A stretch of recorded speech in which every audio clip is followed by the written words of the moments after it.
வணக்கம், நான் தான் Shabdeena. Welcome back to Shabdeena's kitchen. இன்னைக்கு நம்ம எங்கே வந்திருக்கோம்? மணப்பாறை வந்திருக்கோம்.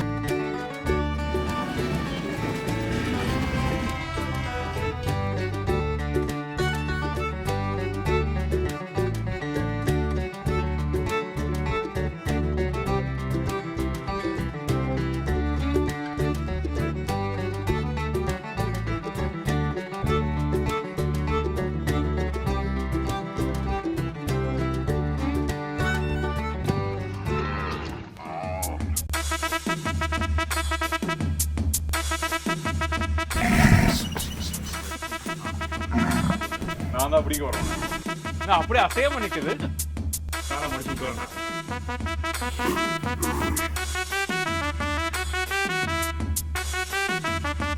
இந்த மணப்பாறை முறுக்கு எந்த அளவுக்கு ஃபேமஸோ அதே மாதிரி மணப்பாறை மாடு பயங்கர ஃபேமஸ் இல்லை?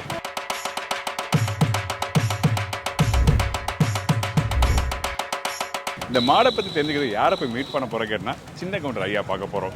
ஆக்சுவலாக நிறைய பேர் மணி கவுண்டர் ஐயா தான் சொல்லுவாங்க. ஸோ அவங்க வீட்டுக்கு போயிட்டு இந்த மாடை பற்றி எப்படி தெரிஞ்சுக்கலாம்.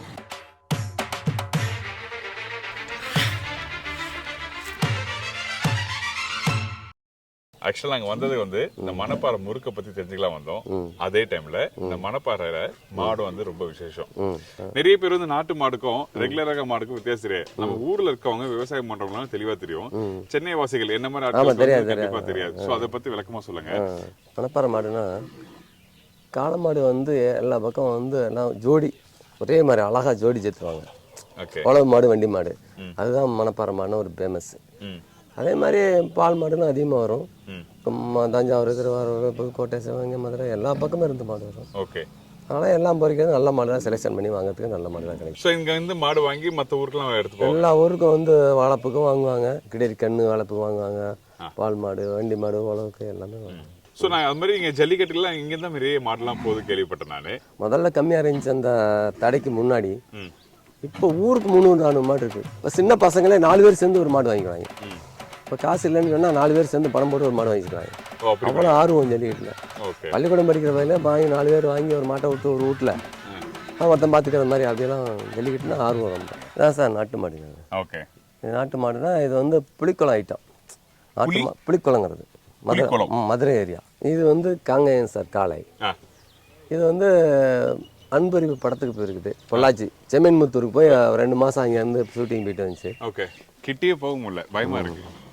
இங்கேயே இருந்து ஐயா பார்க்கறதுனால ஒன்றும் பிரச்சனை இல்லை. இல்லை, தொடுங்க, சும்மா தொடுங்க, வாங்க வாங்க தொடுங்க. ஃபர்ஸ்ட் டைம் இந்த ஒரு எக்ஸ்பீரியன்ஸ் எனக்கு இந்த மாதிரி. சரி, இந்த மாலை ஜல்லிக்கட்டு கூட்டு போவீங்களா? ஜல்லிக்கட்டுக்கு இன்னும் கொண்டு போகலாம் நாங்கள். இது ஜல்லிக்கட்டுக்கு அதிகமாக பாயாது. ஜல்லிக்கட்டுக்குன்னா மதுரை மாடு, புலிக்குளத்து மாடு தான். சார், நம்ம அந்த ஜல்லிக்கட்டு மாடு பார்க்கலாமா? பார்க்கலாம். ஓகே.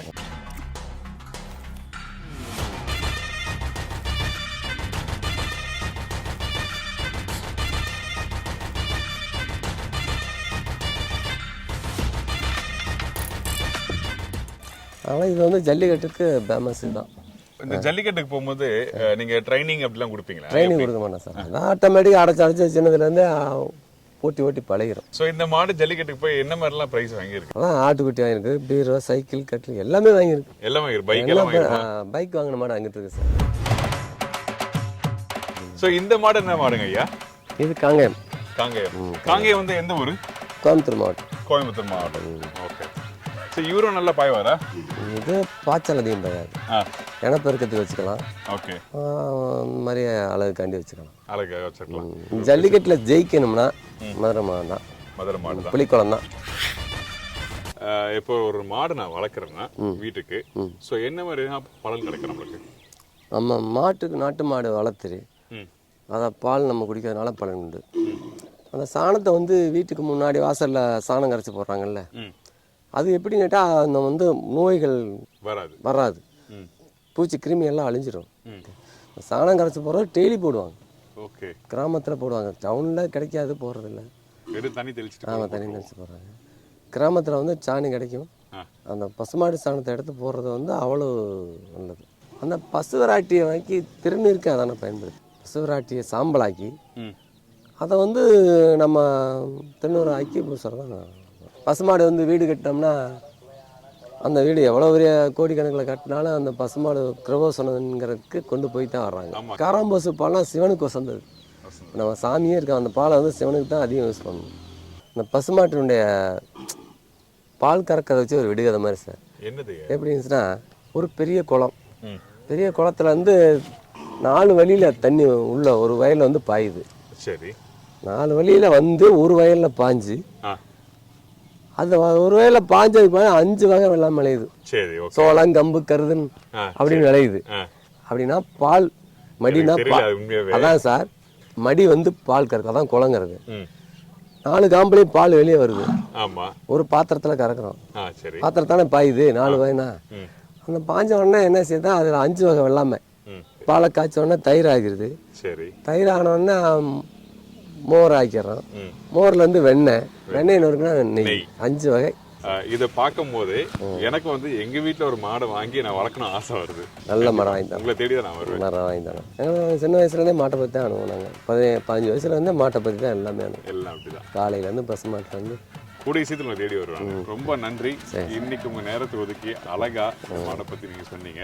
இந்த மணப்பாறை முறுக்கு வந்து எப்படி பண்றாங்க, எதுக்காக ஃபேமஸ், நிறைய விஷயங்கள் இருக்கு. அழகா இந்த மாதிரி விஷயங்களை கேட்டு தெரிஞ்சுக்க போறோம். வாங்க போய் பார்க்கலாம். அதுக்கு முன்னாடி நம்ம யாரை மீட் பண்ண கேட்டோம்னா, முறுக்கு மனோகரனை மீட் பண்ண போறோம். அவர் இந்த மணப்பாறையில் வந்து பயங்கர ஃபேமஸ். கடந்த 60 வருஷமா வந்து இந்த முறுக்கு பண்ணிட்டு இருக்காரு. அப்படி என்ன மணப்பாறை முறுக்குக்கு வந்து ஸ்பெஷல்? முறுக்குக்கு வந்து மணப்பாறை ஸ்பெஷலுக்கு வந்து தண்ணி தான். இங்கே இருக்க கிரவுண்ட் வாட்டர், ஓகே, நிலத்தடி நீர், அதில் உப்பு கலந்த தண்ணியாக இருக்கும். அந்த தண்ணியில் பிணையறனால உங்களுக்கு சுவை வந்து டிஃப்ரெண்ட்டாக காட்டுது. இப்போ நான் முறுக்கு சுத்த போகிறேன். ஓகே, நல்லா வேகமாக சுற்றுறீங்களா? எப்படி இந்த ஸ்பீடில் நான் சுற்ற மாட்டேன்.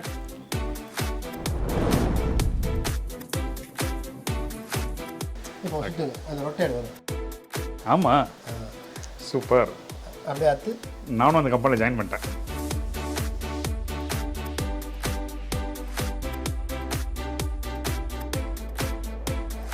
வணக்கம் சார். வணக்கம். வணக்கம்மா. வணக்கம். எப்படி இருக்கீங்க? நல்லா இருக்கேன். நல்லா இருக்கீங்களா? இந்த மணப்பாறை முறுக்கு வந்து தமிழ்நாடு ஃபுல்லாக எல்லாருக்கும் தெரியும், ஃபேமஸ்ன்னு. அதில் பர்டிகுலராக நான் இந்த ஊருக்கு வரும்போது நிறைய பேர் சொன்ன விஷயம் வந்து, மனோகர் சார் வீட்டுக்கு போங்க, முறுக்கு அங்கே மட்டும்தான் கிடைக்கும், இந்த முறுக்கு மாதிரி எங்கேயுமே கிடைக்காது, அந்தளவுக்கு அருமையான டேஸ்ட்டுன்னு சொல்லி சொன்னாங்க. எப்படி பண்ணுறாங்க அப்படின்னு சொல்லிட்டு கேட்டு தெரிஞ்சுக்கலாம்னு சொல்லிட்டு வந்திருக்கேன். சொல்லுங்கள் உங்களை பற்றி. நீங்கள் எப்போ ஸ்டார்ட் பண்ணீங்க? கிட்டத்தட்ட 60 வருஷம் ஆகுது நாங்கள் இந்த தொழில் ஆரம்பித்து. அப்பா பண்ணார். அப்பாவுக்கு அப்புறம் அப்படியே எங்கள் அண்ணன், தம்பி, அப்படியே படிப்படியாக நாங்கள் பாரம்பரியமாக செஞ்சுக்கிட்டு இருக்கோம் இந்த தொழிலை. நல்ல விஷயம். ஃபஸ்ட்டு மணப்பாறை ரயில்வே ஸ்டேஷனில் ஆரம்பித்து, அதில் எங்கள் அப்பா வந்து அங்கே வந்து முறுக்கு போட்டு கொடுத்தாரு. ஆமாம் ஆமாம். ஓகே. அங்கே ரயில்வே ஸ்டேஷனில் மணி ஐயர்னு ஒருத்தர் இருக்கார். அவருக்கு முறுக்கு அங்கே கேண்டீனுக்கு முறுக்கு போட கொடுத்து ஆரம்பித்து அப்படியே காலடிவில் விட்டுட்டார் அந்த தொழிலை. நாங்கள் அந்த இதுலேருந்து ஆரம்பித்து அப்படியே படிப்படியாக செஞ்சுக்கிட்டு இருக்கோம். இப்போ எங்கள் அப்பா, நான், அதுக்கப்புறம் நான், எங்கள் அண்ணன், தம்பிங்க, நாங்கள் இப்போ பாரம்பரியமாக அதை செஞ்சுக்கிட்டே வரோம். இதுக்கு எங்கள் அப்பா வந்து ஒரு செய்முறை இது சொல்லி கொடுத்துருக்காரு எங்களுக்கு. இந்த மாதிரி தான் செய்யணும் தொழிலை, இந்த மாதிரி தான் இது பண்ணணும், குவாலிட்டி இவ்வளோ தூரம் மெயின்டைன் பண்ணணும் அப்படின்னு சொல்லி கொடுத்துருக்காரு. அந்த மெத்தடில் நாங்கள் செஞ்சுக்கிட்டே இருக்கோம். கிட்டத்தட்ட 60 வருஷம் ஆகும். லேபர் வச்சோம்னா தரம் கெட்டு போயிருங்கிறக்காண்டி நாங்கள் ஒரே இதாக, இப்போ நீங்கள் ஒன்றும் இல்லை, நீங்கள் பார்த்துட்டு கேட்டுப்பீங்க, மணப்பாறை கேட்டோன்னே சொன்னாங்களா, அதுக்கு தான் நாங்கள் குடும்பத்து தொழிலாக பார்த்துருக்காரு. ஆனால் நான் இந்த மணப்பாறை முறுக்கு உங்கள் பேரே சொன்னேன், கடை எங்கே இருக்குன்னு கேட்டேன். நாங்கள் கடை இல்லவே இல்லை சொல்லிட்டாங்க. கடை எங்களுக்கு வந்து கடை தேவையில்லை, கஸ்டமரே வந்து வீட்டில் வாங்கிக்கிறாங்க. ஸோ அது ஒரு ஸ்பெஷல். ஆனால் உண்மையே, ஆனால் அந்த முறுக்கு சாப்பிட்டு நல்லா கிரன்ச்சியாக இருக்குது. அப்படி என்ன மணப்பாறை முறுக்குக்கு வந்து ஸ்பெஷல்? முறுக்குக்கு வந்து மணப்பாறை ஸ்பெஷலுக்கு வந்து தண்ணி தான். இங்கே இருக்க கிரவுண்ட் வாட்டர், ஓகே, நிலத்தடி நீர், அதில் உப்பு கலந்த தண்ணியாக இருக்கும். அந்த தண்ணியில் பிணையறனால உங்களுக்கு சுவை வந்து டிஃப்ரெண்ட்டாக காட்டுது. ஓச்சோ, அதான் விஷயம். ஆமாம். இந்த மணப்பாறை வந்து முறுக்கு, அது மாதிரி மாடு ஃபேமஸ் சொல்லுவாங்க. ஸோ அதை பற்றி நாங்கள் கேட்டோம் நிறைய. அதுக்கப்புறம் சாப்பாடு விஷயம் சொல்லும் போது இந்த மணப்பாறை முறுக்கை பற்றி தெளிவாக சொன்னாங்க.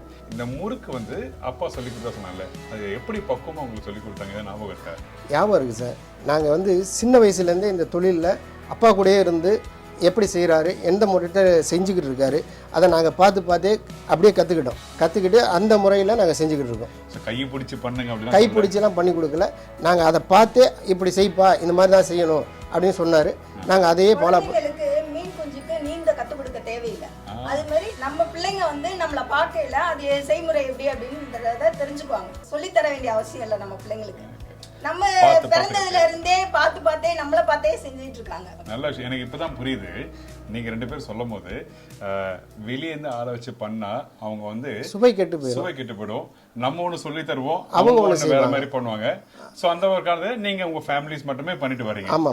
சோ இப்போ இந்த முறுக்கு எப்படி பண்றது பார்க்க ஆரம்பிச்சலாமா? பார்க்கலாம். ஓகே. நீங்க அவங்கள்ட்ட கேளுங்க, அவங்க மாப்பிணைஞ்சு கொடுப்பாங்க, நாங்க முறுக்கு போடுவோம். அவங்களே சொல்லுவாங்க. எக்ஸலென்ட். 2 பேரும் தான் செய்வீங்க. ஆமா, குடும்ப தொழில் தான் இது. நீங்க லவ் மேரேஜா அரேஞ்ச் மேரேஜா? இல்ல அரேஞ்ச். ஓகே. மாமா பொண்ணு தான், அத்தை பொண்ணு. இப்போ மாவு மிக்ஸ் பண்றது பார்த்தலாமா? பார்த்தலாம் சார். இந்த முறுக்கு பண்றதுக்கு தேவையான பொருட்கள் என்ன? நாங்க வந்து மாவு வந்து மில்லில் அரைச்சு வாங்குறதுல ஓகே. மூட்டையாவே வாங்கிக்கிறோம். சரி. அது வந்து மதுரையில வந்து இதுக்காகவே மில்லு நிறைய இருக்கு. உளுந்த மாவு எவ்வளவு பக்குவமா நமக்கு தேவையோ அந்த அளவு மிக்ஸ் பண்ணியே அனுப்பிச்சிடறாங்க நம்மளுக்கு. அப்படியா? அதனால நம்ம எதையும் இங்க இருந்து அரைச்சு அதை சலிச்சு மிக்ஸ் பண்ணி அந்த வேலையெல்லாம் செய்ய வேண்டிய அவசியம் இல்லை. ஓகே. மாவு மட்டும் எடுத்து எவ்வளோ கேஜி எடுக்கிறோமோ அதை எடுத்து அதுக்கு உப்பு, எள்ளு, ஓமம், ஜீரகம், பெருங்காயம் இதெல்லாம் போட்டு மிக்ஸ் பண்ணி மாவு பிணைஞ்சு இது பண்ண வேண்டியதான். இப்போ நான் வீட்டில் இந்த 1 கிலோ மாவுக்கு வந்து முறுக்கு பண்றேன் சரிங்களா? அப்போ வந்து இங்க வச்சிருக்கீங்க சீரகம், ஓமம்லாம் வச்சிருக்கீங்க. எவ்வளவு போடணும் ஆக்சுவலா? எள்ளு 10 கிராம் அளவு, ஓமம் 10 கிராம் அளவு, ஜீரகம் வந்து உங்களுக்கு ஃபுல்லாக முழுசா போட்டால் கொஞ்சம் டிஸ்டர்ப்ட் ஆகும். அந்த குழாயில் நம்ம புளியில டிஸ்டர்ப்டாக இருக்கும். அதுக்காக அதை கொஞ்சமாக குறைன்னு நுணுக்கி போட்டுடலாம். ஸோ இந்த மாதிரி நம்ம குழாயில் புளியில இந்த டிஸ்டர்பன்ஸ் இல்லாமல் இருக்கும். அதோட பொடிச்சு போடையில கொஞ்சம் ஸ்மெல்லும் அதிகமாக இருக்கும் உங்களுக்கு. ஓமத்தை வந்து உங்களுக்கு முழுசா போட்டாதான் அதோட டேஸ்ட் வந்து சாப்பிடையில கடிக்கையில நம்ம முறுக்க கடிக்கையில அந்த டேஸ்ட் ஒவ்வொன்றும் கடிக்கையில அந்த டேஸ்ட் டிஃபரன்ஸா தெரியும். ஓகே. ஸோ அதனால ஓமத்தை முழுசா போடுறோம். ஓகே. அது இல்லாம ஓமம் வந்து அந்த ஜீரண சக்திக்கு யூஸ் பண்ணுவாங்க. ஆமா. ஓகே. அந்த ஸ்பெஷலி வந்து எண்ணெய் பலகாரம் எல்லாத்துக்குமே மேக்ஸிமம் குழந்தைங்களுக்கு ஒரு வயிறு உபாதைன்னா கூட ஓமத்தை கொஞ்சம் சுடு தண்ணியில போட்டு கலக்கி விட்டு ஒரு சங்கு ஊற்றி விட்டுருவாங்க. எள்ளும் உடம்புக்கு ரொம்ப நல்லதுதான். ஜீரகமும் ஜீரண சக்தி தான். எள்ளு சொன்ன உடனே கருப்பு எள்ளு வச்சிருக்கீங்க. வெள்ளை எள்ளு போட்டு பார்த்திருக்கேன். வெள்ளை எள்ளுங்கிறது வந்து உங்களுக்கு ரெண்டுமே ஒரு மாதிரி ஃப்ளேவர் கொடுக்கறது தான். கருப்பு எள்ளுங்கிறது நாட்டு எள்ளு. அதை நம்ம நாட்டு எள்ளை யூஸ் பண்ணல நம்மளுக்கு நல்லது தானே உடம்புக்கு. எல்லாமே நாட்டு பொருள்களை யூஸ் பண்றது ரொம்ப நல்லது உடம்பு. சரி, ஓகே. 1 கிலோ அரிசி மாவுக்கு அதுல உளுத்தம் பருப்பு அதிலே போட்டு அரைச்சு வச்சிருக்காங்க. ஓமம் 10 கிராமும், சீரகம் வந்து சிறிதளவு, அதாவது ஒரு 1/2 டீஸ்பூன் போடலாமா? போடலாம். 1/2 டீஸ்பூன் இடிச்ச சீரகம், அது குறை அரைச்சது. அதுக்கப்புறம் கருப்பு எள்ளு 10 கிராம், உப்பு தேவையான அளவு.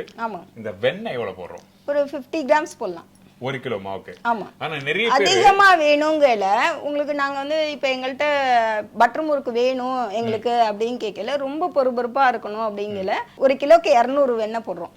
அப்படி. இப்போ இந்த வெண்ணெய் வந்து என்ன வெண்ணெய் யூஸ் பண்ணுவோம்? சால்டட் வெண்ணெய் யூஸ் பண்றோமா? அன்சால்டட் வெண்ணெய். அன்சால்டட் வெண்ணெய். சரி, ஓகே. இப்போ மிக்ஸ் பண்ண ஆரம்பிச்சலாமா? ஓகே. இந்த அரிசி மாவுல உளுத்தம் பருப்பு எல்லாம் வறுத்த பவுடர் எல்லாத்தையும் மிக்ஸ் பண்ணி கொடுத்துறாங்க. ஆமா. சோ எல்லாம் மெஷர்மென்ட் தான். ஆமா ஆமா. நம்ம எவ்வளவுக்கு எவ்வளவு ப்ராப்பரா பண்றோமோ அந்த அளவுக்கு டேஸ்ட் டிஃபரன்ஸா மாறாம இருக்கும் உங்களுக்கு. ஓகே. அடுத்து நம்ம என்ன பண்றோம்? பட்டர் மிக்ஸ் பண்ணிக்கலாம். ஓகே. இந்த வெண்ணெய் உங்களுக்கு வந்து பட்டரை வந்து மாவுல மிக்ஸ் பண்ணீங்கன்னா தான் உங்களுக்கு சாஃப்ட் கொடுக்கும். இப்போ 50 கிராம் நான் மெஷர் பண்ணி வச்சிருக்கேன், அதை போட்டேன். எதுக்காக ஃபர்ஸ்ட் வந்து இந்த அரிசி மாவுல இந்த வெண்ணெயை போட்டு நல்லா மிக்ஸ் பண்றோம்? எந்த ஒரு பொருளுமே இப்போ சப்பாத்தியே போட்டீங்கன்னா வர மாவுல கொஞ்சோண்டு எண்ணெயை மிக்ஸ் பண்ணி தான் போடுவாங்க எல்லா லேடிஸுமே. அது வந்து கொஞ்சம் சாஃப்ட் கொடுக்கும். அது இல்லாமல் எண்ணெயை அதிகமாக குடிக்காது மாவு. ஸோ அதான் விஷயம். ஓமம் வந்து கொஞ்சம் கசக்கி போடணும், அப்பதான் அந்த ஸ்மெல்லு இதாகும். ஓகே. எவ்வளோ போடணும்? பொடிச்சு போட வேண்டியதில்லை, கையிலேயே போடுங்க.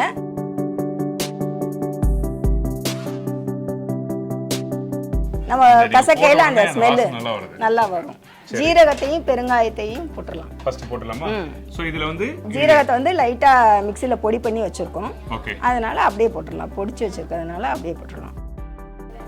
பெருங்காயம் போட்டுறோம். பெருங்காயம் வந்து ஒரு பிஞ்ச் போட்டா போதும். ஓகே. சும்மா லைட்டா. ஜாஸ்தியா போட வேண்டியதில்லை. ஜாஸ்தியா போட்டா உங்களுக்கு முறுக்கு செவக்கும். ஓகே.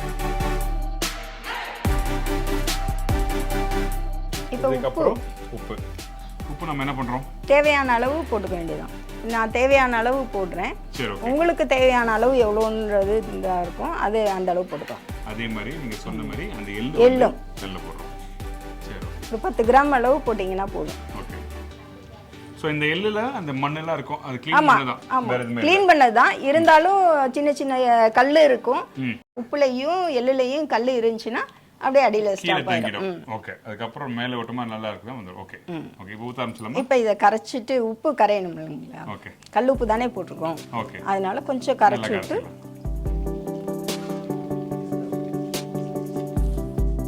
நம்மளுக்கு தேவையான அளவு தண்ணி ஊற்றிக்கலாம். சரி, ஓகே. அது நீங்கள் பிசைஞ்சிட்டு ஊற்றிக்கலாம். எனக்கு வந்து ரெகுலராக நான் யூஸ் பண்ணிகிட்டு இருக்கனால மேக்ஸிமம் இதில் வந்து 1.25 கப்பு நான் ஊற்றியே பிணைஞ்சிடுறதுனால எனக்கு தெரியும், அதனால் நான் ஊற்றிடுறேன். நீங்கள் பிசைஞ்சு பார்த்துட்டு தேவையான அளவு ஊற்றிக்கோங்க. இப்போ இதில் வந்து டஸ்ட் இருக்குது, கல் இருக்கும் பாருங்க. இப்போ இந்த மாவு மிக்ஸ் பண்ண போறோம். இந்த மாவு மிக்ஸ் பண்றது பக்கம் எப்படி கெட்டியா இருக்கணுமா லூஸா இருக்கணுமா எப்படி? ஓரளவுக்கு கெட்டியா இருக்கும். ரொம்ப கெட்டியா இருந்தாலும் உங்களுக்கு இதா இருக்காது. ஓரளவுக்கு கெட்டியா இருந்தா எண்ணெய் குடிக்காம இருக்கும். ரொம்ப இலக்கமா நம்மளுக்கு புளிய முடியலையேன்னு ரொம்ப இலக்கமா பண்ணோம்னாலும் எண்ணெய் குடிக்கும், முறுக்கு பிடிக்க ஆரம்பிச்சிரும். உங்களுக்கு ஆயிலியா இருக்கும், சாப்பிட்றதுக்கு டிஸ்டர்ப்டா இருக்கும். நல்லா இருக்கா? சரி. சோ இந்த மாதிரி தான் வந்து கொஞ்சம் கொஞ்சமா மாவு தண்ணி தெளிச்சு மிக்ஸ் பண்ணி தெளிச்சு நமக்கு தேவையான அளவு தண்ணி தெளிச்சுக்கிட்டு பிணைஞ்சிடும். ஓகே. அதிகமா தண்ணியை ஊத்திட்டோம்னா தெரியாது. நானும் ஒரே அளவா சொல்லுவேன் சமைக்கும் போது எப்பவுமே வந்து ஒரு ப்ரிப்பரேஷன் பண்ணும்போது அளவோட பொருளை யூஸ் பண்ணி தேவைன்னா அப்பப்போ போட்டு நீங்க யூஸ் பண்ணுங்க. ஆமா. எடுத்த உடனே அதிகமாக போட்டாலும் என்ன ஆகும், கண்டிப்பா அது ப்ராப்பராக வராது. அதுக்கப்புறம் சரியாகாம வரலன்னா அதுக்கப்புறம் கஷ்டப்படுவோம். அதுக்கு மேல சரியாகலையே அப்படின்னு திருப்பி திருப்பி அதிகமான பொருள் யூஸ் பண்ணாலும் அது செட் ஆகவே ஆகாது, நல்லாவே இருக்காது. நேரமும் வேஸ்ட். இந்த மாவு பிணைஞ்சு முடிச்சாச்சு. ஸோ இந்த மாதிரி பக்குவத்தில் கரெக்டாக மாவு ஒட்டல, லைட்டாக அந்த ஈரப்பதம் இருக்கு, அந்த ஈரப்பதம் இருக்கு. ஆமாம், கையில் எடுத்து நல்லா சாஃப்டாக இருக்கு, ஒட்டாது உங்களுக்கு. அதே மாரி குழாயில் போடையில் உங்களுக்கு கை பிசு பிசுன்னு ஆகுதுன்னா லைட்டாக எண்ணெய் தொட்டு உருட்டி போட்டுக்கலாம். ஓகே. சரி, இப்போ நம்ம போட ஆரம்பிச்சலாம். இப்போ மாவு மிக்ஸ் பண்ணியாச்சு. அடுத்து முறுக்கு போடணும். அவங்க எங்கள் வீட்டுக்காரர் தான் முறுக்கு போடுவாங்க. அப்படியா? இது இப்போ அவரா? ஆமாம், அவர் என்ட்ரி. ஆமாம். இப்போ வந்து அக்கா அழகா வந்து அந்த மாவு எப்படி மிக்ஸ் பண்ணோம், எந்த 1 கிலோ அரிசி மாவுக்கு எவ்வளோ அந்த சீரகம், ஓமம், உப்பு, பெருங்காயம் எவ்வளோ போட சொல்லிட்டு அழகாக சொல்லி கொடுத்தாங்க. இப்போ வந்து இந்த முறுக்கை பற்றி எப்படி புளிஞ்சு நம்ம எப்படி ஃப்ரை பண்ணுற சொல்லி நம்ம பார்க்கலாமா? இந்த பார்ப்போம். ஃபஸ்ட்டு குழா எடுத்துக்கணும். மாவு எடுத்துட்டு தண்ணியில் இப்படி மிக்ஸ் பண்ணிவிட்டு குழாவில் இப்படி இது பண்ணிக்கணும். சரி, ஓகே. பண்ணிவிட்டு இப்போ நான் முறுக்கு சுற்ற போகிறேன். ஓகே. நல்லா வேகமாக சுற்றுறீங்களா? எப்படி செஞ்சுக்கிட்டே இருக்கனால உங்களுக்கு வேகமாக இருக்குது. சரி, ஓகே. ஒரு நாளைக்கு எத்தனை முறுக்கு சுற்றுவீங்க? கிட்டத்தட்ட ஒரு 10,000 முறுக்கு சுற்றுவோம் நாங்கள் ஒரு நாளைக்கா? அப்பா, எத்தனை கிலோ மாவு தேவைப்படும் அதுக்கு? 40 கிலோலேருந்து 50 கிலோ தேவைப்படும். ஒரு 40 50 கிலோ மாவுக்கு வந்து 10,000 முறுக்கு. ஆமாம், பார்த்துக்கங்க, 10,000 முறுக்கு. ஸோ அந்த முறுக்கு வந்து எத்தனை நாள் நீங்கள் வச்சு கொடுப்பீங்க? நாங்கள் அன்னைக்கு சேல்ஸ் பண்ணிடுவோம். ஒரு நாளைக்கு 10,000 முறுக்கு ஆயிடுமா? அதனால எல்லாரும் வந்து அந்த பேக் அந்த வீட்டில் கட்டப்பை வந்து அப்படியே எல்லாம் வாங்கி போகிறாங்க. ஆமாம், நீங்களே பார்த்துருப்பீங்க. நீங்கள் வந்ததுலேருந்து நீங்கள் பார்த்துட்டு தான் இருந்திருப்பீங்க எவ்வளோ பேர் வந்து கஸ்டமர் வாங்கிட்டு போகிறாங்க. அதுக்கு தகுந்த மாதிரி நாங்கள் செஞ்சு கொடுத்துக்கிட்டு இருக்கோம். சரி சரி சரி. ஏன்னா 10,000 முறுக்குனா சும்மாப்பட்ட விஷயம் இல்லை. நம்ம வீட்டில் 4 முறுக்கு புளியறதுக்கு எவ்வளோ கஷ்டப்படுறோம். அது வந்து எங்களுக்கு இது வந்து தொழில். இதை நாங்கள் வந்து அப்படியே பாரம்பரியமாக செஞ்சுக்கிறதுனால எங்களுக்கு அது அந்த கை வேகமாக வரும். உங்களுக்கு வீட்டில் செய்கிறது கொஞ்சம் ஸ்லோவாக இருக்கும். நீங்கள் ஒரு நாளைக்கு 100 முறுக்கு 200 முறுக்கு போடுறதே கொஞ்சம் கஷ்டமாக இருக்கும். நாங்கள் ஒரு மணி நேரத்தில் வந்து 500 முறுக்கு போடுவோம். ஓகே. ஒரு மணி நேரத்தில் 500 முறுக்கு போடுவோம். இந்த முறுக்கு நீங்கள் ஃப்ரை பண்ணுறதுக்கு முன்னாடி வந்து என்ன யூஸ் பண்ணுறீங்க? நாங்கள் கல்லெண்ணெய் யூஸ் பண்ணிகிட்டு இருக்கோம். ஓகே. இப்போ டாக்டரு கல்லெண்ணெய் நல்லெண்ணெய் யூஸ் பண்ணுங்கன்னு சொல்ல ஆரம்பிச்சிட்டாங்க. இப்போ முட்டி வலி கால் வலின்னு சொல்லிட்டு போகிறாங்க. உடனே நீங்கள் நல்லெண்ணெய் கல்லெண்ணெய் யூஸ் பண்ணுங்கள், வாரத்தில் 2 நாள் எண்ணெய் தேய்ச்சி குளிங்க அப்படின்னு சொல்ல ஆரம்பிச்சிட்டாங்க டாக்டர். நல்லெண்ணெய் வந்து இந்த மூட்டு வலி, கை வலிக்கெல்லாம் மேலே அப்ளை பண்ணி பார்த்துருக்கேன் நான். அப்ளை பண்ணுவேன். அது உடம்புக்குள்ளே இப்போ தனியாக சாப்பிட முடியாதுங்கிறதுனால உணவில் சேர்த்து சாப்பிட சொன்னாங்க. ஓகே. இப்போ கல்லெண்ணெய் நீங்கள் யூஸ் பண்ணுற காரணம் என்னென்னா நம்மளோட கொழுப்பு சத்து குறைஞ்சிக்கிட்டே இருக்குது. கொழுப்பு சத்து குறைஞ்சா ஸ்கின்னில் வந்து ஒரு மாதிரி ட்ரை ஆகிடும் ஸ்கின்னு. அதுக்கு தான் அந்த காலத்தில் எல்லா பொருள்லையுமே சமையலில் கல்லெண்ணெய் சேர்த்து தான் சமைச்சாங்க. Okay okay. இன்னொரு விஷயம், இந்த முறுக்கு வந்து சில பேர் தேங்காய் எண்ணெயில் போடுறாங்க. ஸோ நம்ம மணப்பாறை முறுக்கை வந்து நீங்கள் கல்லெண்ணெய் யூஸ் பண்ணுறீங்க. ஸோ என்ன வித்தியாசம், எதனால அப்படி பண்ணுறோம்? தேங்காய் எண்ணெய் வந்து முறுக்கு மிக்ஸ் பண்ண மாட்டாங்க. டேஸ்ட்டுக்கு வந்து கல்லெண்ணெய் தான் உங்களுக்கு பெஸ்ட்டாக இருக்கும். ஆமாம், தேங்காய் எண்ணெய் வந்து யூஸ் பண்ணிங்கன்னா 2 நாளில் கெட்டு போயிடும் முறுக்கு. இது நீங்கள் 15 நாள் இருந்தாலும் 10 நாள் 15 நாளைக்கு வச்சுக்கலாம் போட்டு அப்படியே. ஓகே. எல்லாருமே வெளியூர் வெளிநாடுலேருந்து எனக்கு ஃபோன் பண்ணி இந்த மாதிரி முறுக்கு அனுப்பிச்சி விடுங்கன்னு சொல்லியிருக்காங்க. நாங்கள் கொரியரே பண்ணுறோம். இப்போ சரி, உங்கள் ஃபோன் நம்பர் நம்ம கொடுக்கலாமா? அப்படி கொடுத்துடலாம். சரி, நீங்களே சொல்லுங்கள் உங்கள் ஃபோன் நம்பர். என் ஃபோன் நம்பர் வந்து 9942320585. இன்னொரு நம்பர் இருக்குது 9994620544.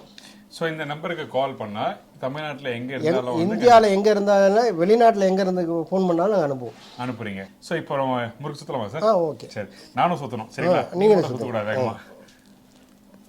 இந்த ஸ்பீடில் நான் சுற்ற மாட்டேன். 4 சுத்தா 3 சுற்று. அது என்ன இப்படி கிராஸாக வச்சு சுற்றுறீங்க? அதை ரவுண்டு வரணும். ஓகே.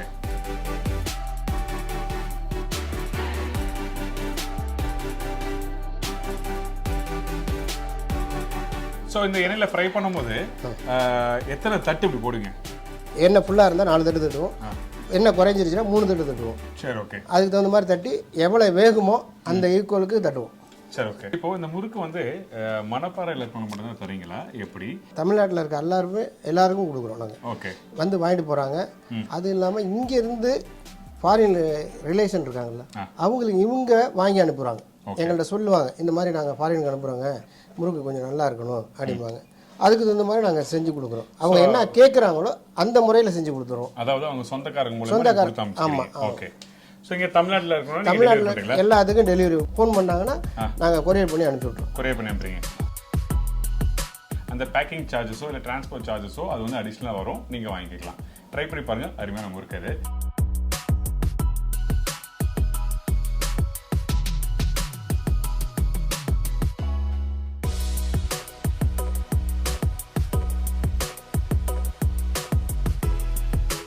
இப்போ அடுப்பு ஆன் பண்ணியாச்சு. அதுக்கப்புறம் வந்து எண்ணெய் சூடாயிடுச்சு. ஒரு தடவை தட்டிட்டு திருப்பி எடுத்துட்டு திருப்பி வைக்கணும். முறுக்கு உங்களுக்கு வந்து 2வது வாட்டி ப்ரே பண்ணுறப்ப உங்களுக்கு நல்லா உள்ளே போய் இந்த சட்டியில் வந்து நல்லா உள்ளே மூழ்கி வேகும் முறுக்கு. ஓகே, நல்ல கிறிஸ்பியாக வரும். கிறிஸ்பியாக இருக்கும். சரி, ஓகே. இப்போ முறுக்கு தட்டியாச்சு. ஓகே. இப்போ நான் திருப்பி எடுக்க போகிறேன். ஓகே. அதாவது நீங்கள் சொன்ன மாதிரி ஆப்டன் உட்காரவே முடியல, பயங்கர ஹீட்டாக இருக்குது. அப்போ எப்படி ஒரு நாளைக்கு 10,000 முறுக்கு பண்ணுறீங்க? அதனால தான் நாங்கள் ஏர்லியாக 10 வச்சு உங்களுக்கு 1 மணிக்குள்ளே நாங்கள் வேலையை முடிச்சிடுவோம். இந்த ஃபெஸ்டிவல் டயத்தில் தான் கொஞ்சம் இதாக இருக்கும், இல்லைன்னா இங்கே உட்கார முடியாது. ஓகே, அதனால் காலையில் சீக்கிரம் இருந்து பண்ண ஆரம்பிச்சிருவீங்க. சரி, ஓகே. சும்மா இல்லைங்க, இந்த முறுக்கு புளிகிறது அவ்வளோ கஷ்டம். ஒரு நாளைக்கு 10,000 முறுக்கு பண்ணுறான்னா புரிஞ்சுக்கோங்க. இங்கே நான் வந்து குளிக்கலை, அதாவது தண்ணி ஊற்றிக்கல. இந்த இடத்துல பார்த்தீங்கன்னா வேறு கொட்டுது, அவ்வளோ ஹீட்டாக இருக்காது பாடி. ஸோ அந்தளவுக்கு ஹார்ட் ஒர்க் பண்ணி பண்ணுறாங்க. அதனால தான் இன்றைக்கி மக்கள் தேடி இந்த இடத்துக்கு வராங்க. இப்போ நம்ம இது வந்து அடுத்த இதுக்காக ஓகே சுற்றி இருக்கும். இந்த எண்ணெய் காயறதுக்கும் இதுக்கும் சரியாக இருக்கும். சரி, ஓகே. ஒரு ஈடுக்கு வந்து எத்தனை முறுக்கு போட முடியுது? இப்போ வந்து 45 முறுக்கு போட்டுருக்கோம். 45 முறுக்கு. ஆமாம், 80 முறுக்கு போடுவோம் நாங்கள் ஒரு இதில். கொஞ்சம் எண்ணெய் அதிகமாக இருந்ததுன்னா இன்னும் அதிகமாக போடுவோம். 80 முறுக்கு போடுவோம். இப்போ நான் உங்களுக்கு கம்மியாக தான் ஊற்றிருக்கேன், அதனால் கம்மியாக ஊற்றி கம்மியாக போடுவோம். ஓகே. இதுவே வந்து கேஸ் அடுப்பு செட் பண்ணி பண்ணணும்னா பண்ண முடியுமா உங்களால்? பண்ணலாம் சார். ஆனால் இந்த விறகுல இருக்க டேஸ்ட் வந்து உங்களுக்கு கேஸ் அடுப்பில் கிடைக்கல. நாங்கள் பண்ணி பார்த்துட்டோம், அது கிடைக்கல. ஓகே. ஸோ அதனால் அந்த குக்கிங் டைமிங் வேறு ரொம்ப இம்பார்ட்டன்ட். எப்பவுமே அந்த ஸ்லோ குக்கிங் ப்ராசஸ் ரொம்ப முக்கியம் சொல்லுவாங்கல்ல. ஆமாம். அதாவது இந்த விறகுக்கும் கேஸுக்கும் வித்தியாசம் நிறையா இருக்குது. இந்த ஹீட் அப்படியே நிற்கும். ஓகே. கேஸில் அப்படி இல்லை, உடனே உட்காந்து வாங்க. ஓகே, இப்போ ரெடி ஆகிடுச்சு. இதுக்கப்புறம் நம்ம வந்து இன்னொரு வாட்டி போட்டு ஃப்ரை பண்ணுறோம்.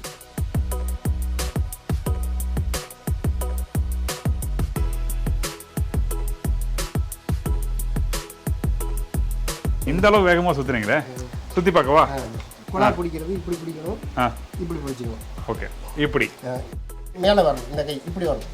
ஓகே, இப்படி வரணும். இப்போ சுற்றுங்க, அந்த ரொட்டேட் வரும். ஆமாம், சூப்பர்.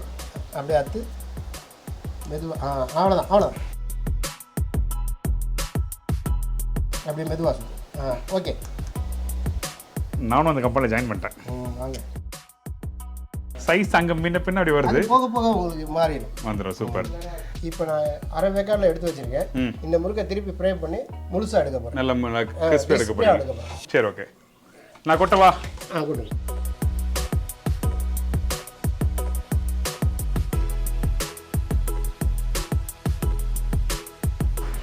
இப்படி சுற்றி விட்டு ஓகே. இந்த முறுக்கு பாருங்க முழுசாக இல்லை, எண்ணெய்க்கு முடியுதா? ஆமாம், தெரியுது. நல்லா உள்ளே போய் எல்லா முறுக்கும் உள்ளே போகும். ஸோ இந்த மாதிரி எவ்வளோ நேரம் ஃப்ரை ஆகணும்? இது சொல்ல முடியாது டைமில், அந்த சூடுக்கு ஏற்ற மாதிரி கரெக்டாக நிறமாக வரும்.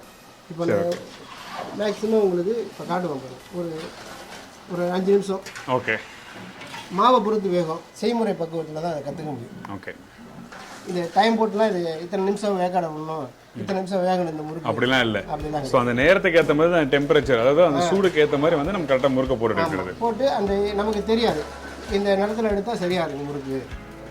இப்போ ஒவ்வொரு மாவு வந்து உங்களுக்கு போட்டோன்னே வெந்துடும். பழைய அரிசின்னா கொஞ்சம் நேரம் ஆகும், புதுசுனா உடனே போட்டு எடுக்கும். ஓ, அப்படி ஒன்று இருக்கா? ஓகே. இப்போ ஃபைனலாக வந்து இந்த ரெசிபி நம்ம ரெடி ஆயிடுச்சு முறுக்கு எடுத்து நம்ம போட்டுறோம். திருப்பி 2 செகண்ட் ஃப்ரை நம்ம பண்ணி. இந்த பாருங்க இப்போ பார்த்தீங்கன்னா இந்த கலர் பாருங்க பொன்னிறமா ஆயிடுச்சா. நான் இப்போ முதல்ல போட்டதுக்கும் இப்போ எடுத்துருக்க கலரும் உங்களுக்கு தெரியும், வித்தியாசம் different தெரியும். ஓகே இந்த கலரில் எடுத்து சரி கொஞ்சம் நேரம் ஆற விட்டு திருப்பி அதை எடுத்து சாப்பிடணும். ஓகே.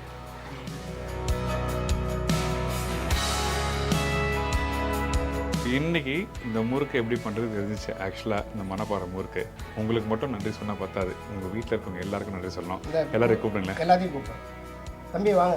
இன்றைக்கி இந்த மணப்பாறை முறுக்கு எப்படி பண்ணுறது எல்லாம் தெரிஞ்சிருக்கும். கண்டிப்பாக நீங்கள் வீட்டில் ட்ரை பண்ணி பாருங்கள். அது மட்டும் இல்லை, இவங்களுக்கு நல்ல அழகாக வந்து அந்த ரெசிபி எந்த அளவுக்கு என்ன பொருள் யூஸ் பண்ணணும், எப்படி மாவு மிக்ஸ் பண்ணணும் அப்படின்னு சொல்லிட்டு அழகாக நீங்கள் சொல்லி கொடுத்துருக்காரு.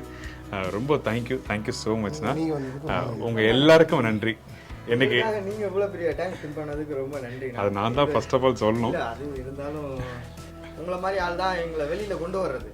அதனால வந்து நிறைய பேருக்கு இந்த மாதிரி விஷயம் இங்க இருக்கா அப்படின்றதே தெரியாது. ஓகே. அப்படின்றப்போ வந்து இதெல்லாம் கொண்டு போய் மக்கள்கிட்ட சேர்க்கறது உங்களை மாதிரி ஆளுங்க தானே. அதனால உங்களுக்கு தான் நாங்க ரொம்ப நன்றி சொல்றோம். ரொம்ப நன்றி. நம்ம வந்து அந்த ஊருக்கு போயிட்டு அந்த பர்டிகுலர் பர்சன் அதில் ஸ்பெஷலிஸ்டாக இருப்பாங்க பார்த்தீங்களா, அவங்கள தேடி நம்ம பண்ணும்போது நிறைய பேர் சொன்னாங்க. ஸோ சார் நீங்கள் கரெக்டாக பண்ணுறீங்க, நீங்கள் பண்ணுங்கள், இந்த மாதிரி எல்லா ஊரும் பண்ணுங்க அப்படின்னு சொல்லும்போது தான் இங்கே மணப்பாறைக்கு உங்களை தேடி வந்தோம். இந்த மணப்பாறை தேடி வந்தோன்னே எல்லாருமே சொன்ன விஷயம் முறுக்கு மணக்காரன வீட்டுக்கு போங்க அப்படின்னு சொல்லி சொன்னாங்க. ஸோ நேராக இங்கே வந்தோம், இந்த முறுக்கு எப்படி பண்ணுறது சொல்லி கற்றுக்கிட்டோம். ரொம்ப நன்றி எல்லாருக்குமே. ரொம்ப நன்றி.